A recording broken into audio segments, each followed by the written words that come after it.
ये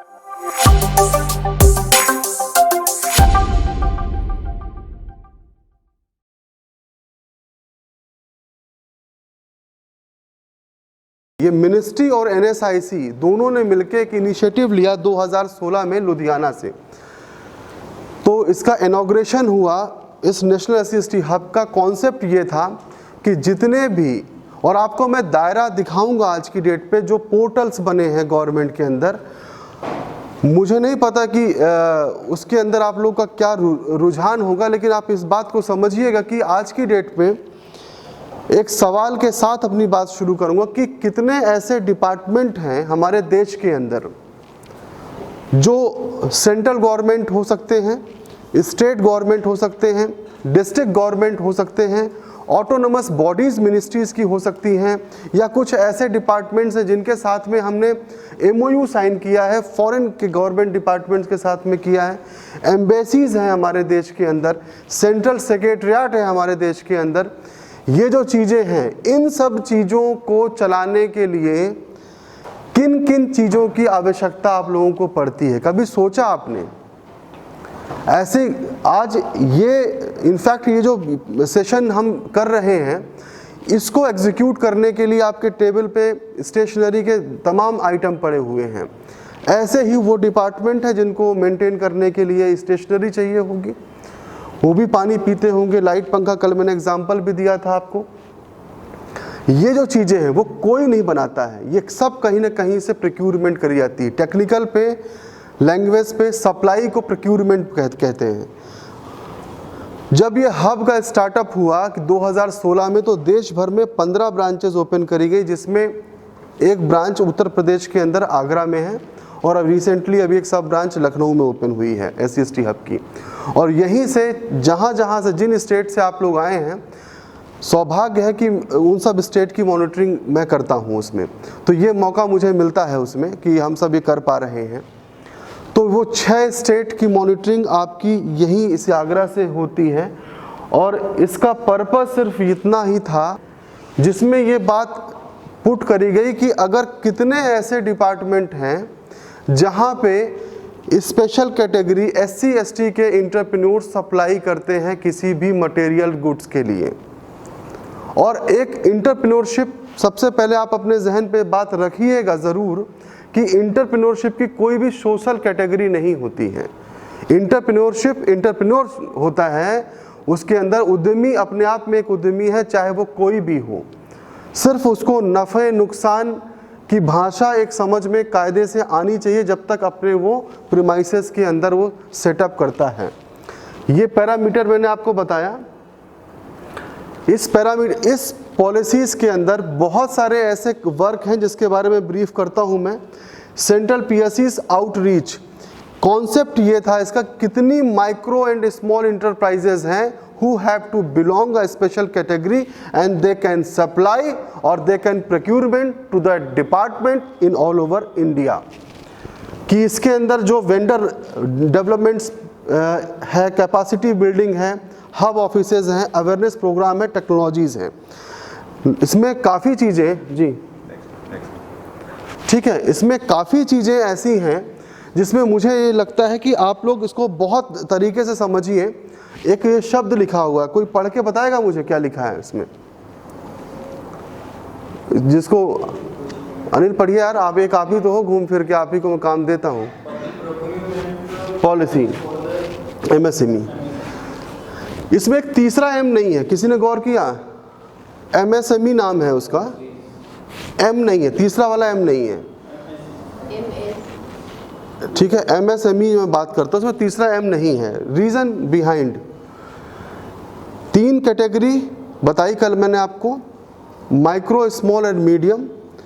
मीडियम जो इंडस्ट्रीज होती है उसका plant and machinery turnover, equipments, investment, ये सब कुछ इतना ज़्यादा होता है कि वो ऑलमोस्ट लार्ज स्केल इंडस्ट्रीज होती हैं। कल का अगर रेशियो आपको याद होगा तो 1:5 के पे है। 50 करोड़ का इन्वेस्टमेंट अगर कोई यूनिट कर रही है अपने मशीनरी इन्वेस्टमेंट के ऊपर, और उसका टर्नओवर अगर 250 करोड़ है, तो वो यूनिट उस मीडियम स्केल इंटरप्राइजेस के अंतर्गत आएगी। अगर उस मीडियम को प्रमोट करेंगे तो शायद मुझे लगता है कि ये एमएसएमई, ये जो माइक्रो एंड स्मॉल इंटरप्राइजेस है उसको हम लोग ऐड नहीं कर पाएंगे। तो इसमें से तीसरा एम हटाने का पर्पज़ ही यही था कि जो फर्स्ट माइक्रो एंड स्मॉल है, सिर्फ सूक्ष्म और लघु, उनको ही हमें प्रमोट करना है। इसके लिए सिर्फ वो दो ही कैटेगरी हैं जो यूनिट की, इसकी इंडस्ट्रीज़ की, जिसमें ये भारतीय खरीद नीति, इसको आप समझिए लोकल लैंग्वेज पे, लेमैन पे, जो भारतीय खरीद नीति है 2012 मार्च पे एक सर्कुलर पास होता है गवर्नमेंट ऑफ इंडिया का। और एक चीज़ और कल मिस हो गई थी, आप लोग ये बताइए कि जो कंपनी के जो ओनर होते हैं या कंपनी की जो टाइप होते हैं वो कितने टाइप्स की कंपनियां होती हैं। कल तो मैंने बताया था आपको वो जो कैटेगरी है और टाइप्स अलग हो गए। कितने टाइप की जो आप लोग ओनरशिप होते हैं, किसी को आइडिया है कितने तरह के मालिक होते हैं किसी भी कंपनी के अंदर? किसी को, एनीवन हैव आइडिया? बताओ बताओ बताओ। जैसे सपोज करिए कि एक कोई टाटा है, तो टाटा के कंपनी के अंदर या बाटा के अंदर क्या होगा, वो कौन होगा, उसका जो मालिक होगा, इसको किस नाम से हम लोग बुलाते हैं? चलिए इसमें टाइम नहीं खराब है। तो देखिए, कंपनीज को समझने के लिए सबसे पहले होगा आपका, आपने फर्स्ट डिफाइन किया आपकी कि मैन्युफैक्चरिंग है, सर्विस है, ट्रेडिंग है, क्लियर। उसके बाद में उसकी कॉन्स्टिट्यूशनल कमेटी, जो उसको बोलते हैं कि संवैधानिक रूप से वो किस ऑथोराइजेशन के पास जा रहा है। अगर उस कंपनी का एक ही मालिक है तो वो सोल प्रोप्राइटरशिप होगा, एकल स्वामित्व का मालिक। दूसरा, पार्टनरशिप फर्म है, कम से कम 2 लोग चाहिए पार्टनर के लिए। तीसरा, प्राइवेट लिमिटेड है, जिसके अंदर डॉक्यूमेंटेशन में आपके पास memorandum of understanding and article of association आपके पास, MOA एंड AOA होना चाहिए आपके पास में, बोर्ड रेजोल्यूशंस होना चाहिए उसके अंदर। उस कंपनी के, वो अकेला भी हो सकता है, एक डायरेक्टर किसी भी कंपनी का अकेला भी हो सकता है। बस इतना समझिए कि एक वो व्यक्ति जो कभी प्रोप्राइटर के नाम पे काम कर रहा था, वही व्यक्ति आज की डेट पे डायरेक्टर पे काम कर रहा है। तो 3 कैटेगरी आपने समझी, प्रोप्राइटरशिप, पार्टनरशिप, प्राइवेट लिमिटेड। उसके बाद आती है सोसाइटी, जिसमें हम लोग काम करने गए आने वाले वक्त में। इनफैक्ट जो जागो इंडिया फाउंडेशन का जो रजिस्ट्रेशन है वो एज अ सोसाइटी एक्ट के अंतर्गत उद्यम रजिस्ट्रेशन के अंतर्गत आएगा। आपको कल बताया था उद्यम रजिस्ट्रेशन के बारे में। उद्यम रजिस्ट्रेशन इनिशियल रजिस्ट्रेशन है for the taking of any policies benefited in India. तो जब आपने उसके अंदर अपने आप को रजिस्टर्ड किया तो सोसाइटी हो गई। सोसाइटी के बाद में एक HUF आती है, हिंदू अनडिफाइंड फैमिली। तो ये इसमें कुछ कंपनीज हैं हमारे देश के अंदर जिसमें इसके अंदर कैटेगराइजेशन इसको किया गया है। तो ये कुछ कॉन्स्टिट्यूशनल कैटेगरी है हमारी कंपनी को समझने के लिए। तो जब कल के दिन कोई ये बात करेगा कि आप साहब किस इंडस्ट्री से बिलोंग करते हैं, तो मेरा परिचय ये होगा कि मेरा नाम पुष्पेंद्र सूर्यवंशी है, मैं ABC कंपनी का डायरेक्टर हूँ। ये जवाब नहीं होना चाहिए मेरे पास कि मेरे पास एक कंपनी है उसमें मैं मालिक हूँ। मालिक एज अ कॉन्स्टिट्यूशनल पोस्ट क्या है आपकी, एज अ डॉक्यूमेंटेशंस, ये स्ट्रॉन्ग करके हम बात करेंगे। ये पॉलिसी 2012 में ये आई, ये कह रही है, बहुत सारे अमेंडमेंट आए 2012, 2014, 2016, 18, देन 20। ये सारे अमेंडमेंट जो बीच में आए, इसमें कुछ ना कुछ इसमें चेंजिंग किस बात के लिए होते रह गई कि ये मैंडेट किया गया पूरे गवर्नमेंट डिपार्टमेंट्स के सारे संस्थानों को, स्टेट गवर्नमेंट को, कि आप पूरे साल के एनुअल प्रोक्यूरमेंट, समझ रहे हैं, एनुअल प्रोक्यूरमेंट, पूरे साल पे एक डिपार्टमेंट को चलाने के लिए जिन चीज़ों की भी आवश्यकता होती है उसका 25% it should be mandate to procure from the micro and small enterprises which are belongs to any category, social category, चाहे वो किसी भी सोशल कैटेगरी से बिलोंग करते हो। मुझे छोटे उद्यमियों से 25% की खरीदारी हर डिपार्टमेंट को करना अनिवार्य है। ये किया गया। उस 25% के हिस्से में से 4% की हिस्सेदारी स्पेशल कैटेगरी SC/ST के एंटरप्रेन्योर्स को दी गई कि आपको वहां से परचेज करना है, और 3% की परचेजिंग आपको करनी है वुमेन एंटरप्रेन्योर्स से। वुमेन अपने आप में एक एंटरप्रेन्योर है, उसको कोई भी कैटेगरी की आवश्यकता नहीं है।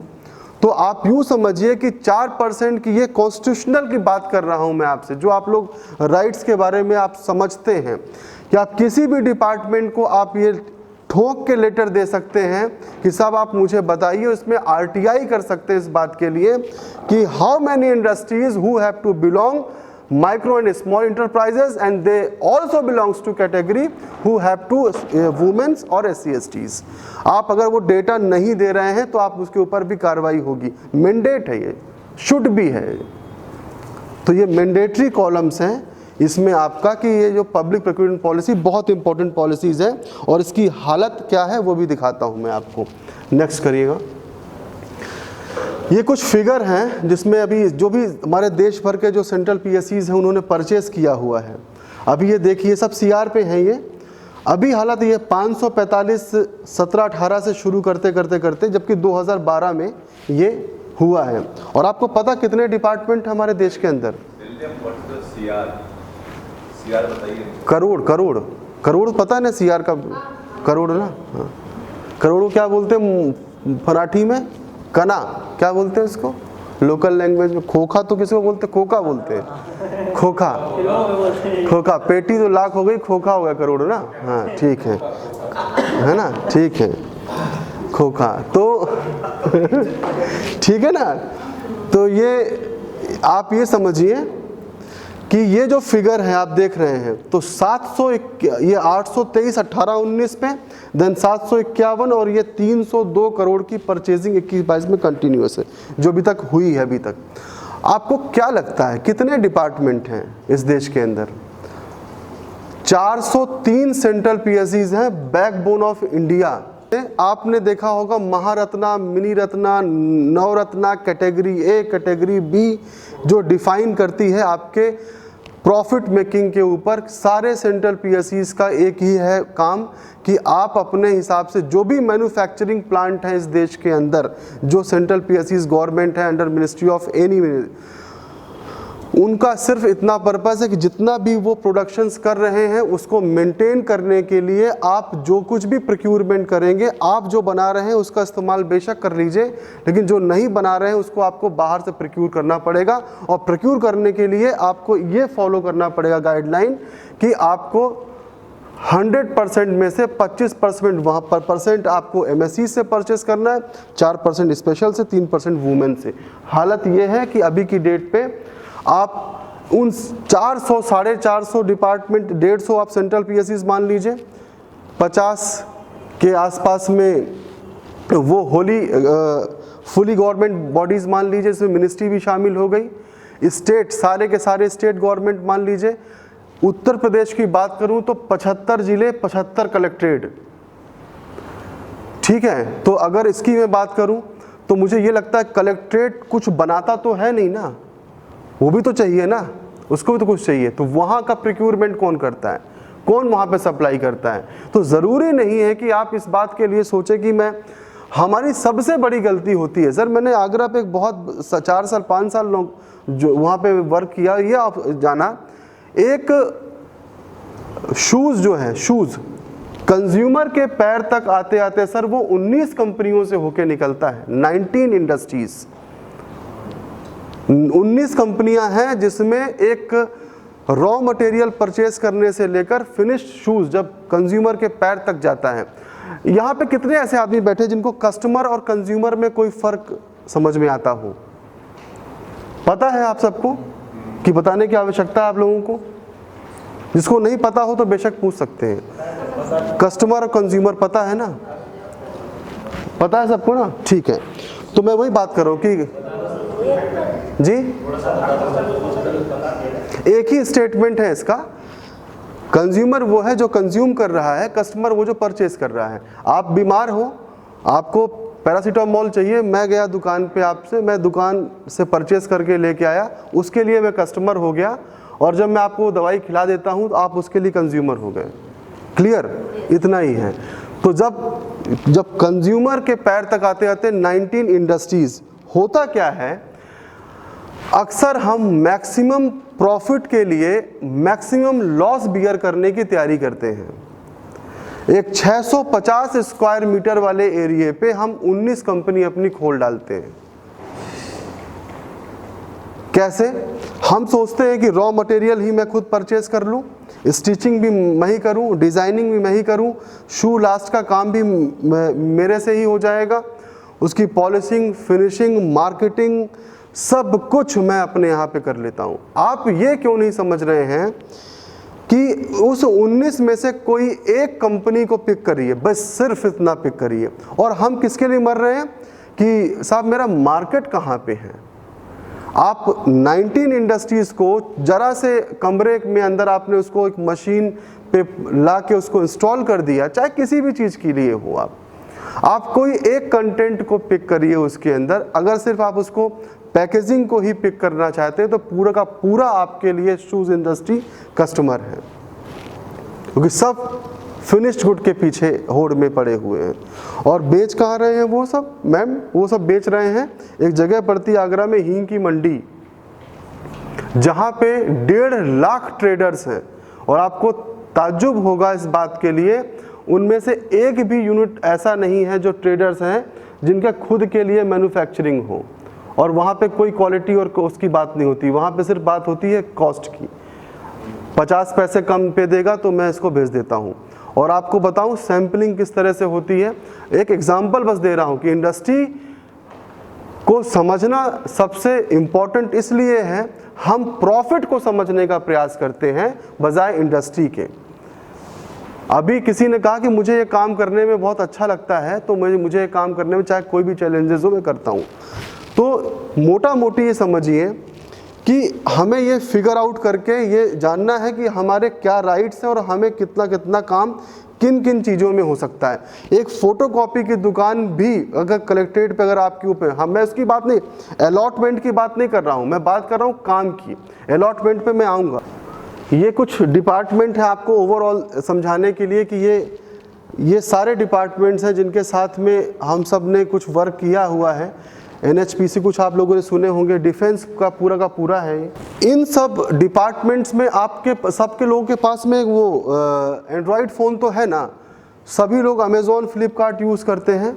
गवर्नमेंट ऑफ इंडिया का एक ऐसा ही पोर्टल है, इसको बोलते हैं GeM, government e marketing portal, जिसके अंदर 50,000 रुपये तक के परचेजिंग, आप अगर मल्टीपल टेंडर्स निकल सकते हैं, इसके 50,000 के 50 निकल सकते हैं, 100 निकल सकते हैं। एक इनिशियली कोई भी एक गुड्स का अगर कॉस्ट आपका 50,000 तक के केसेस के अंदर है तो आप उसको यहाँ से पिक कर सकते हैं इस जेम पोर्टल से। सीधा गवर्नमेंट डिपार्टमेंट आपको बिना कोई कोटेशन के, बिना किसी टेंडरिंग के, वो सीधा गवर्नमेंट, जैसे हम शॉर्ट करते हैं ना लो टू हाई, जब हम लोग रेट के हिसाब से चूज़ करते हैं, क्वालिटी देखते हैं, इन सब चीज़ों के बाइफर्गेशंस के लिए वो जेम पोर्टल में आप अपना रजिस्ट्रेशंस, कल जो मैंने आपको बताया उद्यम रजिस्ट्रेशन, उस उद्यम रजिस्ट्रेशन में अभी एक अमेंडमेंट हुआ है कुछ महीने पहले, जिसमें आप बाय डिफ़ॉल्ट इस जेम के अंदर रजिस्टर्ड हो जाएंगे। बस आपको कैटेगरी पे भरना पड़ेगा, एज अ बायर है या एज अ सेलर है। तो ये दो चीज़ों पे आप अगर आप टेंडरिंग करते हैं तो आपको यहाँ से एक बेनिफिटेड ये मिलेगा। कुछ फैसिलिटीज़ हैं जो मैंने आपको बताई, बायर साइड पे ये फैसिलिटीज़ हैं, और जो आप सेलिंग साइड है वो ये है, जिसमें आप ये प्रॉपर समझ पाएंगे कि अगर मेरा कोई प्रोडक्ट है या मेरी कोई सर्विसेज ऐसी है जिसको मैं अपने शहर पे, सपोज़ करिए कोई आपका डीएम है, उसको कोई जिला कलेक्ट्रेट को कोई चीज़ परचेज़ करनी है, तो वो अगर सर्फिंग करेगा मार्केट पे तो वो कोटेशन लेगा उनसे। जब वो कोटेशन लेगा, कोटेशन लेने के बाद में परचेस प्रोसीजर की पॉलिसी मैंडेट करेगा। वो purchase procedure policy of the state government ये कह रही है कि साहब 15,000 रुपये तक के लिए आपको कोई कोटेशन की आवश्यकता नहीं है, 15,000 से लेकर 25,000 रुपये तक के लिए आप कोटेशन ले सकते हैं। 25,000 ये स्टेट, आप समझिए कि purchase procedure it is not easy चाहे वो सेंट्रल गवर्नमेंट के लिए हो या ऑनलाइन हो या ऑफलाइन हो, जब आप अपने अपने डिपार्टमेंट्स में जब पहुंचते हैं तब डीओपी काम करती है, डेलीगेशन ऑफ पावर। तो सभी जो लोग वहाँ बैठते हैं उनका खुद का एक परचेस प्रोसीजर्स होता है, उसको फॉलो करने के लिए आपको ये जानना ज़रूरी है और आप ये कर सकते हैं, ये राइट है आपका कि उस डिपार्टमेंट को आप एक सिंगल विंडो के माध्यम से आप ये जेम के पोर्टल पे आपको अपनी सफाई या कोई कमीशन देने की आवश्यकता नहीं पड़ेगी। इनफैक्ट वो आपको जानता ही नहीं है। SC/ST हब का जो साइट है जो आप ओपन करेंगे कुछ ऐसा दिखाई देगा आपको, कुछ कल डिटेल्स थी जिसके बारे में आपको कल मैं बता रहा था। ये पॉलिसीज़ हैं, इसमें कुछ बात करते हैं जो कुछ काम की हैं। स्पेशल मार्केटिंग असिस्टेंस स्कीम, ये क्या बोल रही है? ये नेक्स्ट करिएगा, इसमें इसी के बारे में जानकारी है। हाँ 1 सेकेंड, मोटा मोटी पहले इसको आप समझ लीजिए कि स्पेशल मार्केटिंग असिस्टेंस स्कीम एक पॉलिसी हो गई जिसमें हमें डोमेस्टिक और इंटरनेशनल एग्जीबिशंस के लिए हमको पार्टिसिपेशन करने का मौका मिलेगा। सेकंड है आपका single point registration policy. Third है आपका B2B पोर्टल। नेक्स्ट करिएगा। वेंडर, ये सारे कंटेंट्स आप लोग अपने जहन पे रखिए। इसको मैं बात कर वेंडर डेवलपमेंट मीट्स, जहाँ पे हम डिपार्टमेंट से मिलते हैं, वो जब आप लोग मीट करेंगे, आप लोग अपने बारे में ब्रीफ करेंगे तो समझ आए। Exhibition trade, workshop, seminar, camping जो हम लोग कर रहे हैं, ये capacity building and skill development. Next, ये इस कॉन्सेप्ट को समझना बहुत ज़रूरी। स्पेशल मार्केटिंग असिस्टेंस स्कीम वो ये कह रही है कि आप किसी भी तरह का कोई भी छोटा मोटा आप अगर मैन्युफैक्चरिंग कर रहे हैं, उस केस पे इस देश पे चाहे वो कोई भी लेवल हो, इस देश पे होने वाले एक डोमेस्टिक एग्जीबिशंस में 4 times participations with the 100% subsidy of the stall charges.